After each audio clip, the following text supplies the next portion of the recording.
ಏನು ಕರ್ನಾಟಕ ರಾಜ್ಯ ಪೊಲೀಸ್ ಅಂದರೆ ಅದಕ್ಕೆ ಆದಂಥ ತೂಕ ಘನತೆ ಗೌರವ ಇದೆ. ಹಿಂದಿನ ಕಾಲದಿಂದ ಉಳಿಸ್ಕೊಂಡು ಬಂದಿದ್ದಾರೆ. ಯಾವುದೋ ಭ್ರಷ್ಟಾಚಾರ ಇಲ್ಲ ಇಲ್ಲಿ. ಇದರಲ್ಲಿ ಅದೇನು ಹೇಳ್ತಾರಲ್ಲ, ಅನ್ನಕ್ಕಿಕ್ಕರೆ ಒಂದು ಕಲ್ಲು ಎರಡು ಕಲ್ಲು, ಇಂಥ ಭ್ರಷ್ಟಾಚಾರ ಇದ್ದೇ ಇರುತ್ತೆ. ಹೋದ್ರೆ ಹೋಗಲಿ, ಭ್ರಷ್ಟಾಚಾರ ಮಾಡಿ ದುಡ್ಡು ತಿಂದು ತೇಗ್ ಸಾಯಿರಿ. ಆದರೆ ಪೊಲೀಸಲ್ಲಿ ಇಲಾಖೆಯಲ್ಲಿ ಇದ್ಕೊಂಡು ವಯಸ್ಸಾದವ್ರು ನೀವು ಪೊಲೀಸವ್ರು ಬಂದವ್ರಿಗೆ ಅವ್ರಿಗೆ ತರಬೇತಿ ಕೊಡುವ ಶಿಸ್ತಿತೆಲ್ಲ ಕಳಿಸೋರು ನೀವು. ಒಂದು ಹೆಣ್ಮಗು, ಆ ಹೆಣ್ಮಗು ಕಷ್ಟಕ್ಕಂತ ಬಂದ ಆ ಹೆಣ್ಮಗು ನೀವು ಇಂಥ ರಾಸಲೀಲೆ ಬೇಕಾ ಸ್ವಾಮಿ? ಬೇಕೇನ್ರಿ? ನೀನು ಮಾಡಿರೋ ಅಂಥ ಅಲ್ಕಾ ಕೆಲಸಕ್ಕೆ ಇಡೀ ರಾಜ್ಯ ಪೊಲೀಸ್ ತಲೆ ತಗ್ಸೋಂಥದ್ದಿದೆ. ನಾನು ಸಹ ಒಂದು ಪೊಲೀಸ್ ಕುಟುಂಬದವನು, ನನಗೆ ನಾಚಿಕೆ ಆಗ್ತಿದೆ. ನಮ್ಮನೆಗಳಾಗ ಇದ್ರು ಈ ರೀತಿಯಲ್ಲಿ ಖಡಕ್ಕಾಗಿದ್ದು ಒಂದು ಒಳ್ಳೆ ಹೆಸರು ಗೌರವ ಸಂಪಾದನೆ ಮಾಡೋದು. ನೀನು ಮಾಡಿರೋ ಕೆಲಸಕ್ಕೆ ನಿನ್ನ ಮನೆಯವರು, ನಿನ್ನ ಕುಟುಂಬದವರು, ನಿಮ್ಮ ಮನೆಗಳಾಗಿರೋರು ಅದು ಹೆಂಗೆ ತಲೆ ಎತ್ಕೊಂತಿರ್ತಾರೋ ಸ್ವಾಮಿ. ದಯವಿಟ್ಟು ಗೃಹ ಮಂತ್ರಿಗಳೇ, ಇಂಥ ಕಾಮುಕರಿದ್ದಾರೆ. ರಾಜ್ಯ ಪೊಲೀಸು ಗಟ್ಟಿ ನಿಲುವಲ್ಲಿದೆ. ಕೆಲವು ಕಿಡಿಗೇಡಿಗಳು ಇಂಥ ಪೊಲೀಸು ವೇಷ ಹಾಕ್ಕೊಂಡು ಕಾಮುಕರಿದ್ದಾರೆ. ಅವ್ರನ್ನ ರಾಜ್ಯದಂತ ಹಿಡಿಯೋಕ್ಕೆ ಒಂದು ಕಮಿಟಿ ಮಾಡಿದ್ರೆ ಉತ್ತಮ.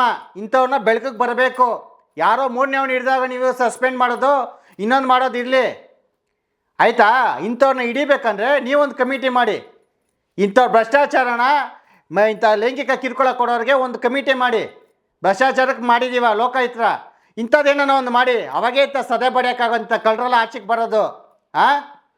ಮೇಲೆ ವೇದವಾಕ್ಯಗಳು, ಒಳಗಡೆ ಕಾಮ ಪುರಾಣಗಳು. ನಾಚಿಕೆ ಆಗ್ಬೇಕು ನಿನಗೆ.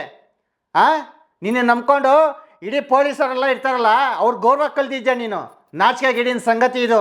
ಇಡೀ ರಾಜ್ಯನ ತಲೆ ತಗ್ಸೋಂಥದ್ದು. ನಮಗೆ ಎಷ್ಟು ಅವಮಾನ ಆಗಲ್ಲ. ಪೊಲೀಸ್ ಅಂದರೆ ಏನು ಅಂದ್ಕೊಂಡಿದ್ಯಾ? ಇವತ್ತಲ್ಲ ಟ್ರಾನ್ಸ್ಫರ್ ಆಗ್ತೀಯ ನೀನು. ನಿನಗಿಷ್ಟು ಬೇಕೇನ ಕಾಮಕ್ಕ? ನೀನು ಬೇಕಾ ನಿನಗೆ? ಯಾರು ಹೇಳೋರು ಕೇಳೋರು ಇಲ್ವಾ? ನಿನ್ನ ಎತ್ತಿರೋನು ತಾಯಿ ತಾನೆ. ಅಕ್ಕ ತಂಗಿ ಜೊತೆಗೆ ಬೆಳೆದಿಲ್ಲ ನೀನು. ಆ ಮಹಿಳೆ ನೊಂದು ಬಂದಿದ್ದಾಳೆ ಒಂದು ಕೆಲಸ ಮಾಡ್ಕೊಳಕ್ಕೆ. ಆದರೆ ಮಾಡು, ಇಲ್ಲ ಕಳಿಸು. ನಿನಗೆ ತೆವಳಿದ್ರೆ ಅಂಥದ್ದು ಬೇರೆ ಕಡೆ ಹೋಗು. ನೊಂದಿರೋ ಹೆಣ್ಮಕ್ಳಿಗೆ ನ್ಯಾಯ ಕೊಡ್ಸೋಕ್ಕೆ ಹೋಗ್ತಿದ್ರೆ ಕೊಡ್ಸ್ಬೇಕಿಲ್ಲ ಕಳಿಸು. ನಿನ್ನ ತೆವಳಿಗೆ ಉಪಯೋಗಿಸ್ಕೊತೀಯ? ನಿನ್ನಂಥವ್ರು ರಾಜ್ಯದಲ್ಲಿ ಕೆಲವರೆಲ್ಲ ಇದ್ದಾರೆ. ಅವ್ರನ್ನೆಲ್ಲ ಬೆಳಗ್ಗೆ ತರಬೇಕಂದ್ರೆ ಮನೆ ಹೋಮ್ ಮಿನಿಸ್ಟ್ರು ಇದಕ್ಕೊಂದು ಕಮಿಟಿ ಮಾಡಿ ಇಂಥ ಕಳ್ಳರನ್ನ ಹಿಡೀರಿ, ಇಂಥವ್ರು ಸಿಕ್ಕವ್ರನ್ನೆಲ್ಲ ಆಚೆಗೆ ಕಳಿಸ್ರಿ. ಸ್ವಚ್ಛವಾಗಿರೋಂಥ ಪೊಲೀಸ್ ಇಲಾಖೆನ ಇಂಥವ್ರು ಕಪ್ಪು ಮಸಿ ಬೆಳೀತಾರೆ.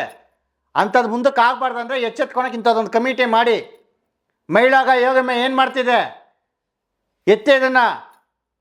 ಇಂಥ ಇಶ್ಯೂಗಳು ಮಾತಾಡ್ರಿ. ಮಹಿಳಾ ಆಯೋಗ ಅಧ್ಯಕ್ಷರು, ಇಂಥದ್ದು ನಡೆದಿದೆ, ಇದು ಯಾವುದೋ ನಿಮ್ಮ ಬೆಳಕಿಗೆ ಬಂತು, ಕ್ಯಾಮ್ರಾದಲ್ಲಿ ನೋಡಿದ್ರಿ, ವಿಡಿಯೋ ಬಂತು, ವೈರಲ್ ಆಯಿತು, ಬೇರೆ ಇವ್ರಿಗೆ ಮಾತ್ರ ನ್ಯಾಯ ಕೊಡ್ಸೋದಾ? ಎಷ್ಟೋ ಜನ ಬಡ ಕುಟುಂಬ ಹೆಣ್ಮಕ್ಳ ಮೇಲೆ ದೌರ್ಜನ್ಯ ನಡೀತಾನೇ ಇದೆ. ಎಲ್ಲ ರೀತಿ ಪೊಲೀಸ್ ಇಲಾಖೆನಲ್ಲ, ಎಲ್ಲ ಒಂದು ಸರ್ಕಾರಿ ಕಚೇರಿಗಳಲ್ಲೂ ಅವರು ಕೆಲಸ ಮಾಡ್ಕೊಳಕ್ಕೆ ಹೋದಾಗ ಇಂಥದ್ದು ನಡೆಯುತ್ತೆ. ಇಂಥ ಕಡಿವಾಣ ಆಟಕ್ಕೆ ಬ್ರೇಕ್ ಹಾಕ್ಬೇಕಂದ್ರೆ ಮಹಿಳಾ ಆಯೋಗ, ಹೋಮ್ ಮಿನಿಸ್ಟರ್ ಇದಕ್ಕೆಲ್ಲ ಒಂದು ಯಾವುದೋ ಒಂದು ಕಮಿಟಿ ತನ್ನಿ. ಇಂಥವ್ರಿಗೆಲ್ಲ ಸಡೆ ಬಡೀರಿ. ಆಗ ಪೊಲೀಸ್ ಇಲಾಖೆ ಕ್ಲೀನಾಗಿರುತ್ತೆ. ಯಾವುದೋ ಅದೇ ಅಣ್ಣ ಬೇಯಿಸ್ಬೇಕು ಒಂದು ಕಲ್ಸಿಗತ್ತಲ್ಲ, ಇಂಥವ್ರು ಇರ್ತಾರೆ. ಇಂಥವ್ರಿಂದ ಪೊಲೀಸ್ ಇಲಾಖೆಗೆ ಕೆಟ್ಟ ಗೌರವ ಬರುತ್ತೆ.